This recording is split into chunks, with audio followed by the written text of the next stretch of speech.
দৃশ্যের শুরুতে দেখা যায় জিএনজি নামে এক অসহায় বধূবেশে থাকা একটি মেয়েকে সৎ মা এবং সৎ বোন মিলে জোরপূর্বক ওর হাত পা বেঁধে নির্যাতন করছে, যেন ওই বিয়ে করতে রাজি হয়।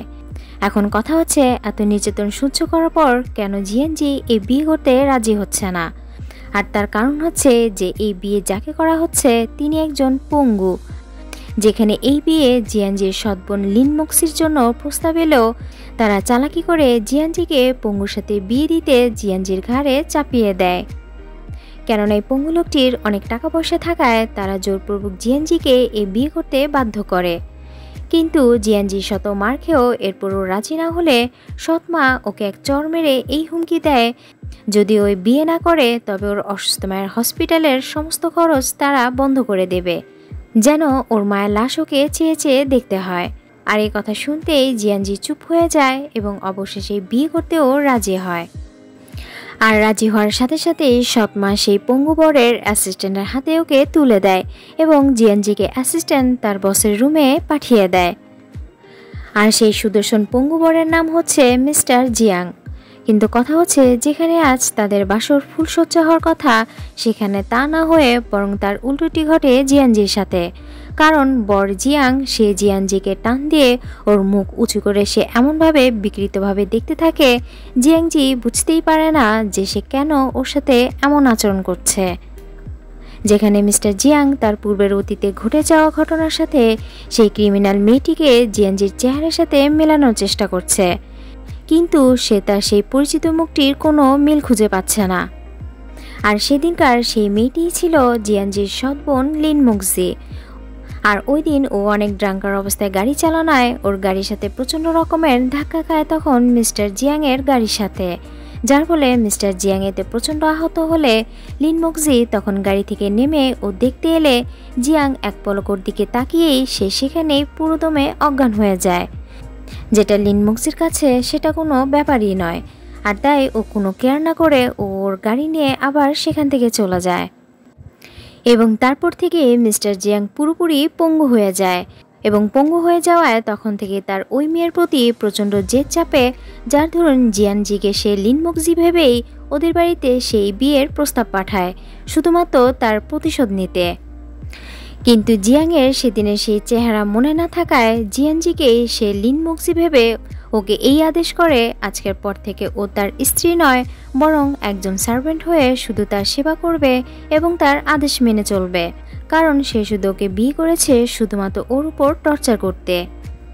আর জিয়াংজি সব দিক থেকে অসহায় হওয়ায় শুধুমাত্র ওর মায়ের জন্য সবকিছুই নির্যাতন সহ্য করে যায়। পরদিন জিয়াংজি খুঁড়িয়ে খুঁড়িয়ে তার সকালের নাস্তা নিয়ে এলে হঠাৎ ও নিচে পড়ে যায়। জিয়াং তখন ওর পড়ে যাওয়ার কারণ জিজ্ঞেস করলে তখন জিয়াংজি বলে, গতকাল সারা রাত হাঁটু গেড়ে আপনার সেবা করায় আমি ঠিকমতো দাঁড়াতে পারছি না। তখন এ কথা শুনে প্রত্যুত্তরে জিয়াং বলে, ঠিক এভাবেই প্রতিটা রাত প্রতিটা ক্ষণ তোমার দেওয়া আঘাত নিয়ে আমি এই পঙ্গু পা নিয়ে ভুগেছি। এখন তোমার কেমন লাগছে অন্যকে কষ্ট দিতে? আর এই সমস্ত কথার জবাব জিয়াংজি দিতে পারলেও বাট ওর সৎ মা বোনদের জন্য ও চুপ হয়ে থাকে এবং সত্যটি চেপে যায়। এরপর ওকে জিয়াং শাস্তি দিতে এই খোঁড়া পা নিয়ে পুরো কার্পেট ক্লিন করতে বলে। তো পড়ে যাওয়া রাস্তা তার কথা মতো ক্লিন করতে থাকলে তখনই বাইরের ডোর বেল বেজে ওঠে। আর জিয়াংজি ডোর খুলে দেখে যে সে তো ওরই প্রাক্তন প্রেমিক লিয়ান। আর ওকে দেখা মাত্রই লিয়ান ওকে এখান থেকে নিয়ে যেতে চাইলে তখন জিয়াংজি ওকে বোঝানোর চেষ্টা করে যে আমার বিয়ে হয়ে গেছে, আর তাই তুমি আমাকে ভুলে যাও এবং এখানে আর কোনোদিনও এসো না। আর একথা বলে জিয়াংজি ভিতরে চলে গেলে লিয়ান শুনে অনেক বড় শক পায়। আর এদিকে জিয়াং কে এসেছে জিজ্ঞেস করলে জিয়াংজি এই মিথ্যে বলে যে ওর বোনের প্রেমিক ওর বোনকে ভেবে সে দেখা করতে এসেছিল। একথা শুনে জিয়াংয়ের বিশ্বাস না হলে অমনি সে ওর গলা চেপে ধরে এবং বলে যে তোমার এত বড় সাহস হয় কি করে আমার সাথে মিথ্যে বলার, যে নিজের বয়ফ্রেন্ডকে অন্যের বয়ফ্রেন্ড বলে চালিয়ে দেওয়ার। যদি আর কোনোদিন আমার সাথে এমন মিথ্যে বলার চেষ্টা করো তবে আমি তোমার জীবনকে দোজখের নরক বানিয়ে দেব। আর তারপর এই শাস্তিস্বরূপ জিয়ানজিকে জোরপূর্বক পাগলাগারোতে নিয়ে আসলে তখন জিয়ানজি তার পা ধরে অনেক অনুনয় বিনয় করতে থাকে। বাট এরপরও জিয়াং ওকে সেখানেই রেখে আসে। তো জিয়ানজি তখন সকল পাগলের এমন আচরণ দেখে ও ভয়ে তাদের থেকে বাঁচতে ও প্রচণ্ড রকমের চিৎকার চেঁচামেচি করতে থাকে, যেটা জিয়াং দূর থেকে দেখে সে অনেক মজা নিতে থাকে। এরপর এক পর্যায়ে অ্যাসিস্ট্যান্টকে পাঠানো হলে সে ওকে জড়সড় অবস্থায় আবার বাসায় নিয়ে আসে এবং ওকে আরও ঘায়েল করতে সে এই অবস্থায় ওর ওপর শারীরিক জোরপূর্বক নির্যাতন করা শুরু করে, যেটা জিয়াংজি তাকে বাধা দেওয়া সত্ত্বেও বাট সে কোনো কথাই মানতে চায় না। পরদিন জিয়াং এসে বলে যে ও ঠিক সময় মেডিসিন খেয়েছে কিনা, কেননা সে যাকে মন থেকে স্ত্রী হিসাবে তাকে মানেই না, তার গর্ভেও সে কোনো বেবিও আশা করে না। এ কথা শুনে জিয়ানজি চুপ হয়ে থাকে এবং মনে মনে বলে যে আমিও চাই না এমন বিকৃত মস্তিষ্কের পুরুষের সন্তান জন্ম দিতে। আর তখনই জিয়ানজির মমের কল আসে এবং সে বলে যে তার ওকে দেখতে খুব ইচ্ছে করছে।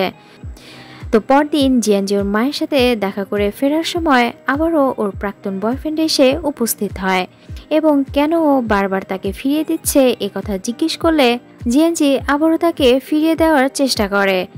তো জিয়ানজি যখন দেখে যে ওর বয়ফ্রেন্ড কিছুতেই মানতে চাচ্ছে না, তখন তাকে এই মিথ্যে বলে যে ওর স্বামীর অনেক টাকা আছে যা তার নেই, আর তাই আমি তাকে বিয়ে করেছি। বাট এরপরও বয়ফ্রেন্ড বিশ্বাস করে না যে জিয়ানজি এত লোভী হতে পারে, বরং উল্টো জিয়ানজিকে বলে যে নিশ্চয়ই তোমাকে তোমার মা বোন এই বিয়ে করতে বাধ্য করেছে, কারণ আমি ভালো করে জানি যে তুমি এমনটা মেয়ে নও।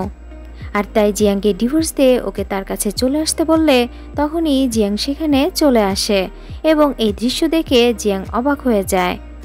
আর তখনই জিয়ানজি ওর বয়ফ্রেন্ডকে বিশ্বাস করাতে অনিচ্ছা সত্ত্বেও ও জিয়াংকে কিস করে।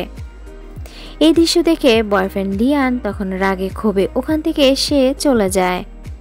অন্যদিকে জিয়াং এই ক্ষোভে ফাটতে থাকে যে তার অনুমতিবিহীন ও কেন এমন কাজ করলো, আর এই কারণে ও তার কাছে শত ক্ষমা চাইলেও জিয়াং ওকে ধাক্কা মেরে বরং নিচে ফেলে দেয় এবং বাসায় এনে একের পর এক ওকে পানির মধ্যে ডুবিয়ে ওকে কষ্ট দেওয়া হয়, যাতে ওর কষ্ট দেখে তার রাগ কিছুটা কমে।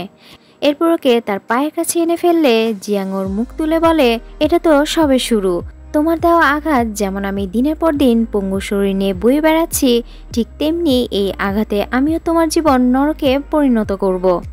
এ কথা বলে সে সেখান থেকে চলে যায়। আর জিয়ানজি তখন কেঁদে কেঁদে ও বলতে থাকে যে মা, আমি আর এই যন্ত্রণা সহ্য করতে পারছি না, যেভাবে হোক এই নরক থেকে বাঁচতে মা আমি তোমাকে নিয়ে আমরা অন্য কোথাও পালিয়ে যাব, তবুও এভাবে সব কিছু আর সহ্য করা যায় না।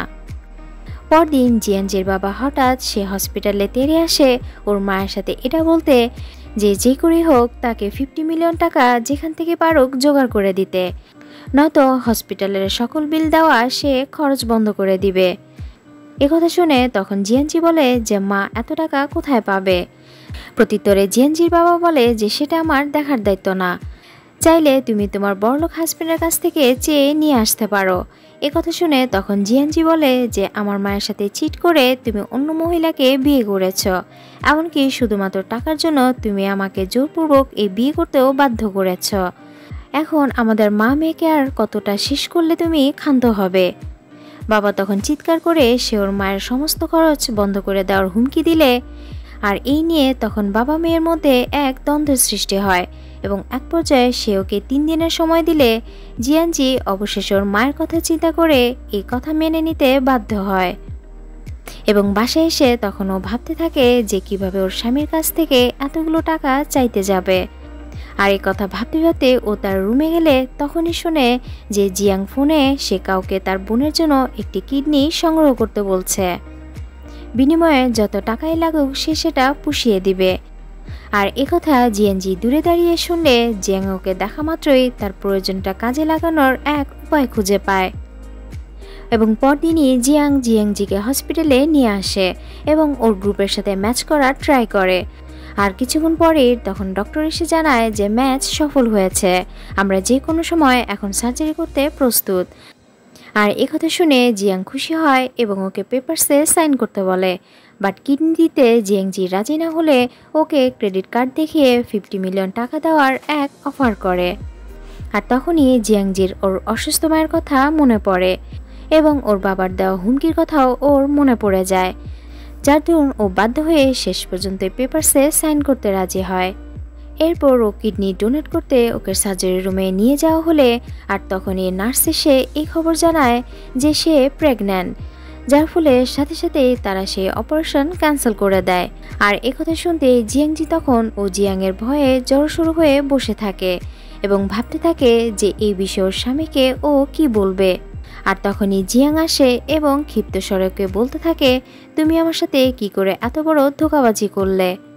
যার দরুন সে তার টাকা ফেরত চাইলে জিয়াংজি বলে যে আমি সেটা অন্যকে দিয়ে দিয়েছি। একথা শুনতেই জিয়াং তখন আরও ক্ষিপ্ত হয়ে যায় এবং ওর উপর সে নির্যাতন করা আবারও শুরু করে। এবং তার কিছুক্ষণ পরেই ওর কাছে মায়ের হসপিটাল থেকে ফোন আসে এবং এই ফোন পেয়েই ও দৌড়ে ওর মাকে দেখতে যায় এবং গিয়ে দেখে যে ওর মা শুধুমাত্র টাকার অভাবেই তার সুচিকিৎসা না হওয়ায় সে পৃথিবী ছেড়ে চলে গেছে। আর তার এই অবস্থা দেখে জিয়াংজি ডক্টরকে জিজ্ঞেস করলে তখন ডক্টর জানায় যে কয়েক মাস তার হসপিটালে কোনো খরচ না দেওয়ায় আমরা তার ভালো চিকিৎসা করাতে পারিনি। কথা শুনে তখন জিয়াংজি অবাক হয়ে যায় যে ওর বাবাকে প্রতি মাসে ও যে টাকা পাঠাতো, এমনকি সকালে যে 50 মিলিয়ন টাকা তার হাতে দেওয়ার পরও সে 1 টাকাও ওর মায়ের খরচ সে হসপিটালে পরিশোধ করেনি। এবং এই কথা ভেবেই তখন ওর মনে জেদ চাপে যে ওর বাবাকেও কোনোদিনও ছাড়বে না। আর ওই সময়ে জিয়াংজি প্রচুর ব্লিডিং শুরু হতে থাকে, যার ফলে জিয়াংজি ওখানেই অজ্ঞান হয়ে যায়। পরদিন জিয়াংজি সুস্থ হয়ে ওর বাবার কাছে আসে ওর টাকা ফেরত নিতে, কিন্তু ওর বাবা বলে যে সে জুয়া খেলে সব টাকা খুইয়েছে, সে ওকে 1 পয়সাও দিতে পারবে না। কথা শুনে জিয়াংজি তখন রাগে ক্ষোভে ও তার গালে এক চড় মেরে বসে এবং বলে যে শুধুমাত্র আজ আপনার কৃতকর্মের কারণে আমার মাকে আজ আমি হারিয়েছি, এমনকি আমি মা হারা এতিম হয়ে গেছি। আর তাই এখন কোনো কিছুতেই আপনি আমাকে আর ভয় দেখাতে পারবেন না। এখন থেকে আমি সেটাই করব যেটা আমার জন্য সঠিক হবে।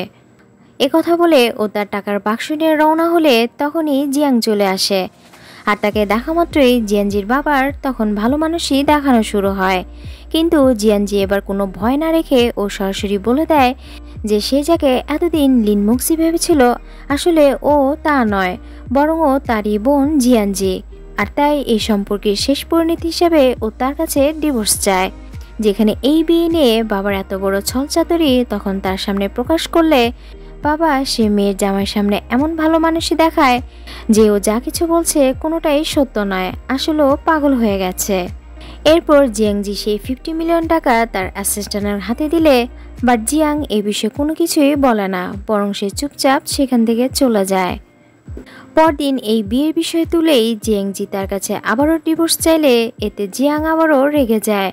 এটা বলে যে তুমি কে কিংবা কার পরিচয় তুমি এখানে এসেছো সেটা আমার জানার বিন্দুমাত্র আগ্রহ নেই, বরং তুমি এর আগে আমার কাছ থেকে যে 50 মিলিয়ন টাকা ধার নিয়েছো তার ঋণ আগে পরিশোধ করো, তারপর তুমি যেখানে ইচ্ছে সেখানে চলে যাও।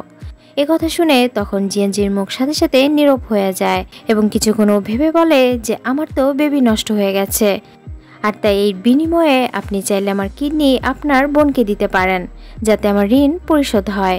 তখন জিয়াং বলে যে সেটার ব্যবস্থা আমি অনেক আগেই করে ফেলেছি, ওটা নিয়ে তোমাকে ভাবতে হবে না।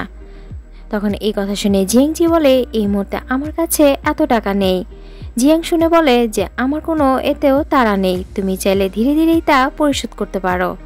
কথা বলে জিয়াং সেখান থেকে চলে গেলে জিয়াংজি বুঝতে পারে না যে ও কীভাবে তার এত বড় ঋণ ও পরিশোধ করবে। পরদিন জিয়াংজি ওর মায়ের সমাধিতে ফুল দিতে গেলে তখন ওর সৎবোন লিন মুক্সি সেখানে আসে এবং ও জিয়াংজিকে কটাক্ষ করে অনেক অপমান করে এই বলতে থাকে যে মা হারা মেয়ে তোমার এখন কি হবে, একদিকে তো খোড়া স্বামী অন্যদিকে আবার এতিম। আর ওই মুহূর্তে জিয়াং আসে এবং 2 বোনের লড়াই সে দূরে বসে দেখতে থাকে, যেখানে কথা শুনে জিয়াংজি ওকে এই কড়া জবাব দেয় যে জিয়াং খোড়া না, বরং সবাই ওকে আজীবনের খোড়া ভাবলেও বাট আমি কথা মানি না, কারণ আমার মন বলে যে সে একদিন সুস্থ হবে আর এই পা নিয়ে সে একদিন সোজা হয়ে দাঁড়াবেই। যেটা দূর থেকে তখন জিয়াংজির এই কথা যেন কিছুটা জিয়াংয়ের মনে এক আত্মবিশ্বাসের মনোবল ফিরে পায় এবং ওর প্রতি তার এতদিনের ঘৃণাটাও কিছুটা হলেও তার মন নরম হয়। আর ওর এমন কথা শুনতেই রাগে লিন মুক্সি ওকে ধাক্কা দিয়ে নিচে ফেলে দিলে অমনি জিয়াং সেখান থেকে চেঁচিয়ে ওঠে এবং লিন মুক্সিকে ওয়ার্নিং দিয়ে বলে যে আমি পঙ্গু হলেও আমার টাকায় তোমার পুরো ফ্যামিলি বেঁচে আছে। আর তাই এবারকার মতো সে ওকে সতর্ক করে দেয় যেন পরবর্তীতে তাকে পঙ্গু বলার আগে নিজের পায়ের কথা যেন মনে রাখে, নয়তো ওর পা পঙ্গু করে দিতে সে কাউকে পরোয়া করবে না। এ কথা বললে লিন মুক্সি ভয়ে চুপ হয়ে যায় এবং জিয়াংজিকে নিয়ে ওখান থেকে চলে যায়, যেখানে লিন মুক্সি তখন মনে মনে এটাই বলতে থাকে, জিয়াংজি তুমিও দেখবে যে আমি কি করতে পারি। আর এদিকে জিয়াংজির কথা শোনার পর থেকে তার মনোবল ফিরে পাওয়ায় তার মাথায় তখন ঘুরে ফিরে শুধুই জিয়াংজির কথাই বাজতে থাকে এবং এই কথার বিশ্বাসে সে বারবারই তার পঙ্গু পা ঠিক করার আপ্রাণ চেষ্টা করতে থাকে। আর যতবারই সে চেষ্টায় ব্যর্থ হয় ততবারই জিয়াংজি তাকে সাহায্য করতে চাইলে বাট সে কারোই হেল্প ছাড়াই বরং একা উঠে দাঁড়ানোর চেষ্টা করে। আর এভাবেই এক পর্যায়ে দুজনার বেশি কাছে চলে এলে জিয়াংজি ভয়ে দূরে সরে গেল, কিন্তু জিয়াং ঠিক আগের মতো আর খারাপ আচরণ ওর সাথে করে না। পরদিন জিয়াং এক হসপিটালের সাথে কন্ট্যাক্ট করে তার পায়ের ট্রিটমেন্টের জন্য। আর তখনই জিয়াংজি এলে জিয়াং ওকে হুকুম করে যেন ও প্রতিদিন তাকে হসপিটালে আনা নেওয়ার কাজটি করে এবং যতক্ষণ সে সেখানে থাকবে ততক্ষণ যেন ও তার পাশে থাকে। এ কথা শুনে জিয়াংজির হঠাৎ অবাক লাগে যে মানুষটি এতদিন হসপিটালের ধারে কাছেও ঘেঁষেনি আজ হঠাৎ তার এমন কি হলো যে সে সুস্থ হতে অস্থির হয়ে গেছে। তো তার আদেশ অনুযায়ী জিয়াংকেও ডক্টরের কাছে নিয়ে যায় এবং ডক্টরের কথা মতেই জিয়াং প্রতিদিনই নিয়মমাফিক এক্সারসাইজ চলতে থাকে। জিয়াংজিও নিয়মিত তার পাশে থেকে তাকে অনুপ্রেরণা দিতে থাকে যেন সে কিছুতেই সাহস না হারায়। আর এভাবে জিয়াং ধীরে ধীরে ওর প্রতি তার মনে ভালো লাগার জায়গাও তৈরি হতে থাকে, যেটা জিয়াং কিছুতেই ওকে বুঝতে দেয় না। এরপর ডক্টর জানায় যে এভাবে নিয়মিত সে এক্সারসাইজ চালিয়ে গেলে 6 মাসের মধ্যে সে ঠিক হয়ে যাবে, যার কারণে জিয়াংজিও সেই ডক্টরের কথা মাফিক তাকে প্রতিদিন এক্সারসাইজ করালে হঠাৎ একদিন জিয়াং এই প্রশ্ন করে যে তুমি আমার কাছে যে কোনো কিছু চাইতে পারো, আমি তোমার সব কথা রাখার চেষ্টা করব। একথা শুনে তখন জিয়াংজি খুশিতে ওর 50 মিলিয়ন টাকার থেকে 10 মিলিয়ন টাকা তাকে মাফ করে দিতে বলে, যেটা জিয়াং শুনে তখন কিছুটা অপ্রস্তুত হয়ে যায়। এটা ভেবে যে ভাগ্যিস ও পুরো 50 মিলিয়নের কথা বলেনি, নয়তো এই 50 মিলিয়ন টাকা মাফ করে দিলে হয়তো যে কোনো সময় তাকে ডিভোর্স দিয়ে চলে যেত। তো এসব ভেবে হঠাৎই জিয়াংয়ের মনে ভয় উদয় হলে আর এদিকে 10 মিলিয়ন মাফ করার কথা শুনে জিয়াংজি তো খুবই খুশিতে থাকে। এরপর কিছুদিন পর হঠাৎ একদিন কলেজ থেকে একটি গ্রুপ ক্লাসে অ্যাটেন্ড হওয়ার জন্য প্রিন্সিপালের ফোন আসে। জিয়াং দেখে তখন জিজ্ঞেস করে যে কার ফোন এসেছে। তখন জিয়াংজি এই মিথ্যে জানায় যে প্রিন্সিপাল কিছু কাজের জন্য ওকে সে দেখা করতে বলেছে আর তাই তার কাছেও যাওয়ার অনুমতি চাইলে জিয়াং ওকে অনুমতি দেওয়ার আগে ওকে এই ওয়ার্নিং করে যেন ও এমন কোনো কাজ না করে যা শুনে সে ওকে কোনোদিনও ক্ষমা করতে না পারে। তো জিয়াংজিও তাকে সেই আশ্বাস দিয়ে ও সেখান থেকে চলে গেলে কিন্তু জিয়াংয়ের নজর ঠিকই ওর উপর পড়ে থাকে। এরপর জিয়াংজি যাওয়াকালে আবারও ওর প্রাক্তনর পথ রোধ করলে জিয়াংজি আবারও তাকে সাবধান করে দেয় যে ও বিবাহিত, তাই যেন সে ওর থেকে দূরে থাকে। কিন্তু লিয়ান এ কথা না শুনে বরং ওকে এগিয়ে দিতে ওর হাত ধরলে জিয়াংজি শেষ পর্যন্ত তার কথা রাখতে তার সাথে মিলেও প্রিন্সিপালের সাথে দেখা করতে যায়। আর এদিকে জিয়াং এই দৃশ্য দেখে তো রাগে ক্ষোভে সে তখন ভেতরে জ্বলতে থাকে। এরপরও বাসায় ফিরে এলে জিয়াং ওর উপর আবারও সেই পুরনো শারীরিক টর্চার করতে শুরু করে এবং এক পর্যায়ে সে ওকে ওদের দুজনের সেই ছবি দেখালে জিয়াংজি বোঝায় যে আপনি যা কিছু ভাবছেন আসলে ওর সাথে আমার এখন কোনো সম্পর্ক নেই, বরং ও আমাকে এগিয়ে দিতে এসেছিল। কিন্তু জিয়াং তো একথা বিশ্বাস তো করেই না, উল্টো আরও ওর উপর সে ক্ষিপ্ত হয়ে ওঠে এবং এক পর্যায়ে ওকে মেরে ফেলার সে হুমকি দেয়। আর তার এমন আচরণে জিয়াংজি উঠে যাওয়াকালে মনে মনে ও একথাই বলতে থাকে, আমি এই জন্যই প্রিন্সিপালের সাথে দেখা করতে গিয়েছি যাতে আমার নিজের উপার্জিত টাকা আপনাকে যত তাড়াতাড়ি সম্ভব ফেরত দিতে পারে। আর তারপরে ওর বাবাকেও ফোন দেয় এবং জানায় যে ও একটি আর্ট এক্সিবিশন খুলতে যাচ্ছে, এই বিষয়ে ওর সাথে এক ডিরেক্টরের কথা হয়েছে, এই জন্য ওকে তার কিছু টাকা দিয়ে সাহায্য করতে হবে। আর এই টাকার কথা শুনে বাবা রেগে যায় এবং জানায় যে তার কাছে কোনো টাকা নেই, কারণ সে সব টাকা ওর সৎ মাকে দিয়ে দিয়েছে আর বাকি কিছু সে জুয়া খেলে হেরেছে। এ কথা শুনে উল্টো জিয়াংজি বলে, যদি আপনি আজ আমাকে হেল্প না করেন তবে আমার স্বামীর কাছ থেকে বলে যে আপনার জন্য যে টাকা পাঠাতাম তা এক পায়েও আপনি পাবেন না। এ কথা শুনে বাবার তখন গরম মুখ সাথে সাথে নরম হয়ে যায় এবং ওর এক্সিবিশনে টাকা দিতে সে অবশেষে রাজি হয়। তো পরদিন ওর বাবার অফিসে আসে এবং এর জন্য 5 মিলিয়ন টাকা দাবি করে, যেটা বাবা তো প্রথমে ক্ষিপ্ত হয়ে উঠলেও বাট এরপরও সে নিজেকে কন্ট্রোল করে অপারগ হয়ে সে সকল পেপারসে সাইন করে। আর তখনই ওর সৎ বোন বাবার অফিসে আসে এবং ও সেই পেপারসটি টান দিয়ে নিয়ে যায়। আর এত টাকার চেক দেখে তো বাবার উপরও প্রচণ্ড ক্ষিপ্ত হয়ে ওঠে যে সে ওকে কোনোদিনে এত টাকা না দিয়ে বরং এই এতিম সন্তানকে কেন দিচ্ছে। বাবা তখন এই বিষয়ে কিছু বলতে না পারায় সে বরং পেপারসটি নিয়ে উল্টো সেই পেপারসটি আবার জিয়াংকে দিয়ে দেয়, যেটা সৎ বোনের দেখে ওর কোনোভাবেই সহ্য হচ্ছিল না। আর এই টাকা দিয়ে জিয়াংজি ওর নতুন একটি আর্ট এক্সিবিশন খোলে। তো এক্সিবিশন শেষে ওর বাড়ি ফিরতে রাত হলে জিয়াং আবার ওর উপর সে ক্ষিপ্ত হয়ে যায় যে কেন ও এত রাত পর্যন্ত বাড়ি ফিরেছে, তার উপরে আজ তাকে ওর হসপিটালে নিয়ে যাওয়ার কথা থাকলেও ও তাকে কেন নিয়ে যায়নি। জিয়াংজি শুনে বলে যে আমি ভুলে গিয়েছিলাম। এ কথা শুনে তখন জিয়াং আরও ক্ষিপ্ত হয়ে ওঠে এবং বলে যে ও কী করে এত গুরুত্বপূর্ণ ব্যাপারটি ভুলে যায়, যেখানে ও নিজেই তার সুস্থ হওয়ার ব্যাপারে আশ্বাস দিয়েছিল আর এখন ও নিজেই সব কিছু ভুলে যাচ্ছে। তখন এ কথা শুনে জিয়াংজি বলে এমনটি আর কখনোই হবে না, যেখানে জিয়াং মনে মনে ভাবতে থাকে ইদানিং কেন সে ওর প্রতিটি ব্যাপারে এত দখলদারি দিচ্ছে এবং কেনই বা সে শুধু শুধু ওর উপর রেগে যাচ্ছে। পরদিনও জিয়াংকে হসপিটালে পৌঁছে দেওয়ার আগে তখন এটা জানায় যে ওর কলেজে একটি নতুন কোচিং খুলেছে, সেখানেও এখন থেকে নিয়মিত ক্লাস নেবে আর তাই ও তাকে পৌঁছে দিয়ে ওর ক্লাসে আবার ফিরে চলে যাবে। এ কথা শুনে তার মনে কিছুটা সন্দেহ হয়। তখন জিয়াং বলে যে তুমি কেন একা যাবে, আমার গাড়ি তোমাকে সেখানে পৌঁছে দিবে। বাট জিয়াংজি তার গাড়িতে যেতে না চাইলেও জিয়াং এরপর ওকে গাড়িতে নামিয়ে দিয়ে যায়। এরপর ও সেখান থেকে চলে গেলে আর তারপর সে তার অ্যাসিস্ট্যান্টকে এই আদেশ করে যে খোঁজ নিতে ও আসলে প্রতিদিন এখানে কি করতে আসে। এরপর একদিন ওর আর্ট এক্সিবিশনে আবারও ওর প্রাক্তন সেই প্রেমিক এসে উপস্থিত হলে কেউ দেখার আগেই ও লিয়ানকে চলে যাওয়ার জন্য অনেক জোরাজুরি করতে থাকে। আর তখনই হঠাৎ ওর সৎ বোন পেছন থেকে ওদের ছবি তুলে রাখে এবং প্রতিশোধ নিতে সেটির সাথে সাথে ও জিয়াংকে সেটি পাঠিয়ে দেয়। আর সেটি দেখার সাথে সাথে জিয়াং রাগে তখনই সে জিয়াংজিকে ফোন করলে এদিকে ওর সেই ফোন লিয়ান রিসিভ করে যে ও এখন ওয়াশরুমে গোসল করছে। এ কথা শুনেই তো জিয়াংয়ের রাগ আরও দ্বিগুণ হয়ে যায়, যেখানে সত্যটা হচ্ছে এই লিয়ানের অনুরোধে দুজন কফি খেতে গিয়ে তখন লিয়ানের অসতর্কতায় জিয়াংজি ড্রেসে কফি পড়ায় জিয়াংজি ব্যাগটি ওর হাতে দিয়ে ও ওয়াশরুমে ক্লিন করতে যায়, যার ফলে জিয়াংয়ের ফোন আসলে তখন লিয়ান এই সুযোগটি কাজে লাগায়। এরপর জিয়াংজি ওয়াশরুম থেকে বের হলে দুজনে আবার দুদিকে চলে যায়। আর ও চলে যাওয়ার পরই লিয়ান মনে মনে বলতে থাকে যে একদিন ঠিকই তুমি আমার কাছে ফিরে আসতে বাধ্য হবে। আর ও যাওয়ার পরপরই সেখানে লিনমুক্সি চলে আসে এবং লিয়ানার কাছে এই বিয়ের ব্যাপারে তখন ও বানিয়ে ওর কাছে এই মিথ্যে বলে যে আসলে এই বিয়েটা জিয়াংজির সাথে নয় বরং ওর সাথেই হওয়ার কথা ছিল, যেখানে শুধুমাত্র পঙ্গু জিয়াং ওদের ফ্যামিলিকে মেরে ফেলার হুমকি দেওয়ায় সে জোরপূর্বক জিয়াংজিকে এই বিয়ে করতে রাজি করায়।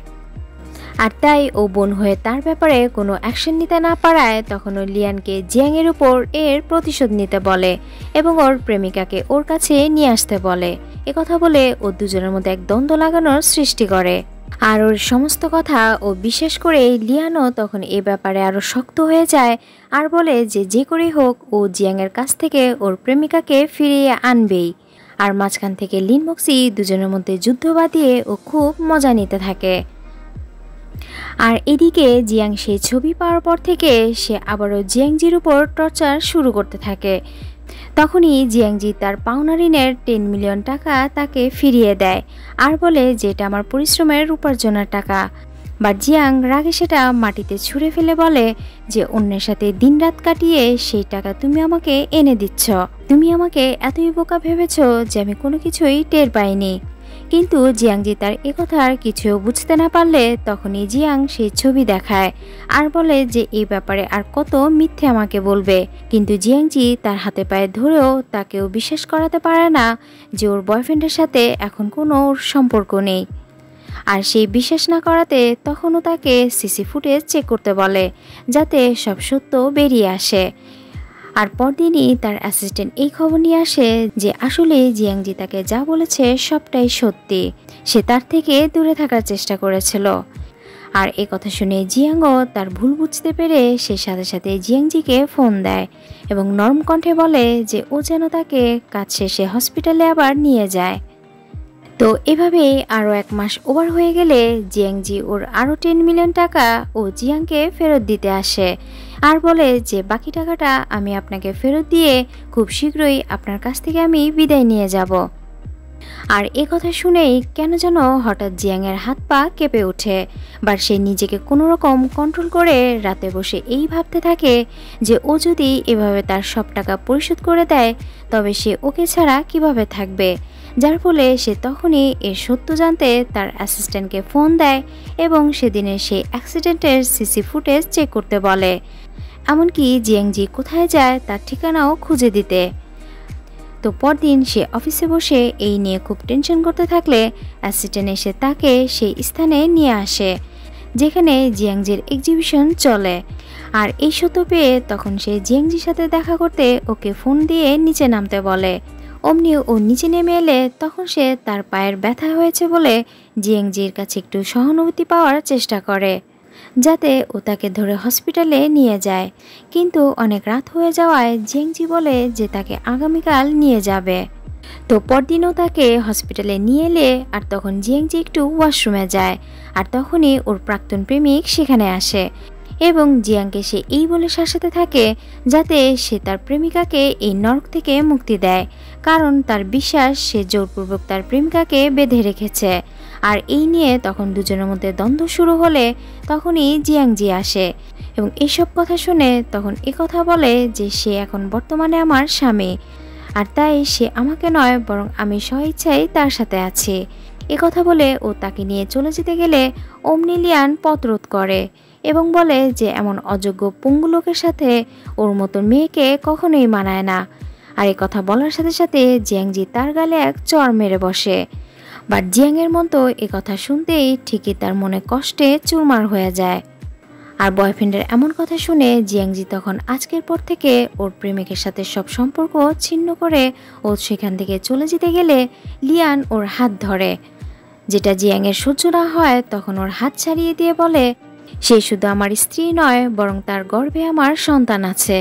আর কথা শোনার পর থেকে লিয়ান সেখানে স্তব্ধ হয়ে যায় এবং কিছুতেই সে বিশ্বাস করতে পারে না যে কি করে সম্ভব। এরপর রাতে ওর বয়ফ্রেন্ডের এমন আচরণে তখন জিয়াংজি জিয়াংয়ের কাছে ক্ষমা চাইলে জিয়াং আরও ক্ষিপ্ত হয়ে ওঠে এবং বলে জোর মতো প্রেমিকের জন্য তুমি আমার কাছে ক্ষমা চাইছো কেন। কথা বলে জোরপূর্বক সে ওর শরীরের উপর জোর খাটানোর চেষ্টা করলে তখন জিয়াংজি সরে যায় আর বলে যে আপনার টাকা পরিশোধ হলেই আমি আপনার কাছ থেকে ডিভোর্স নিব, আর তাই আপনি আমার কাছ থেকে দূরে থাকুন, কারণ যেখানে আমার স্ত্রী কোনো অধিকারই নেই সেখানে বিয়ের কোনো মানে নেই, এমনকি এই সন্তান জন্ম দেওয়াও অর্থহীন। কথা শুনে তখন জিয়াং ওকে কড়াকড়ি এই নিয়ম বেঁধে দেয় যদিও 1 বছরে তার বাকি ঋণ পরিশোধ না করতে পারে তবে তার একটি শর্ত ওকে মেনে নিতে হবে, এমনকি সে যতদিন সুস্থ না হয় ততদিন ওর এখানেই থাকতে হবে।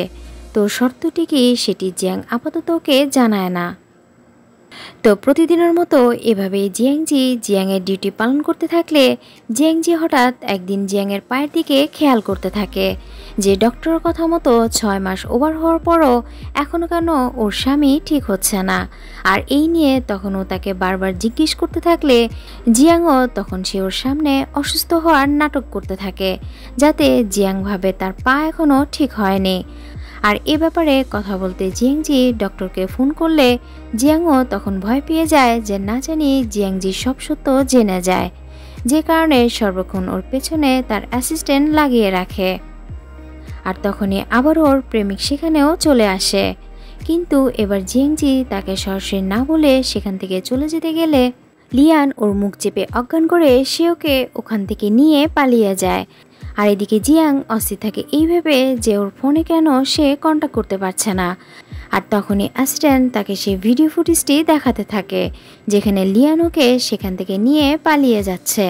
আর এই ভিডিও দেখে জিয়াং তখন চিন্তায় আরও পেরেশান হয়ে যায়। আর এদিকে জিয়াংজির হুঁশ ফিরতেই দেখে যে লিয়ান ওর পাশে বসে আছে এবং সে ওকে এই আশ্বাস দিচ্ছে যে ওদের আর কোনো চিন্তা থাকবে না এবং আর ওদের কেউ এখানে বাধা দিতে আসবে না, কারণ লিনমুক্সি তাকে একথা বলেছে যে ওকে 50 মিলিয়ন টাকা দিলে ওদের অনেক দূরে থাকার ব্যবস্থা করে দিবে। একথা শুনে জিয়াংজি বারবারই লিয়ানকে বোঝানোর চেষ্টা করে যে ওর সৎ বোন তাকে মিথ্যে বলেছে, কিন্তু লিয়ান কিছুতেই তা বিশ্বাস করে না। আর এদিকে লিনমুক্সি জিয়াংকে ফোন করে সে 50 মিলিয়ন টাকার জন্য ও তাকে ব্ল্যাকমেল করতে থাকে। এটা বলে যে জিয়াংজিকে বাঁচাতে চাইলে এখনই এই টাকা নিয়ে তাকে এখানে দৌড়ে আসতে বলে। একথা শুনতেই জিয়াং সেখানে দ্রুত পৌঁছে গেলে দেখে যে টাকার লোভে লিনমুক্সি এক প্রেমিকাকে দুজনের কাছে বিক্রি করার চেষ্টা করছে। আর এসব দেখে এক পর্যায়ে জিয়াং তার অ্যাসিস্ট্যান্টকে দিয়ে ওকে সাহায্য করলে মাঝখান থেকে সে জিএনজিকে নিয়ে চলে যেতে থাকে।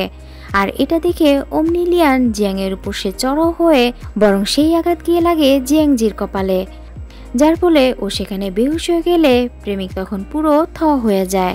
আর এদিকে জিয়াং ওকে দ্রুত কোলে করে সেখান থেকে হসপিটালে নিয়ে আসে এবং সারা রাতই সে ওকে পাহারা দিতে থাকে। আর তার কিছুদিন পরে জিয়াংজি সুস্থ হলে তখন জিয়াংজি ওর হাত ধরে বলে যে আমি তোমাকে আর কোনোদিন কষ্ট দিব না, এমনকি তোমার সমস্ত ঋণ আমি ক্ষমা করে দিব যদি তুমি আমার রিয়েল ওয়াইফ হয়ে থাকো। আর একথা বলেই জিয়াং ওকে জোর করেই তখন কিস করতে থাকে। আর এখানেই ফুল ড্রামাটি শেষ হয়।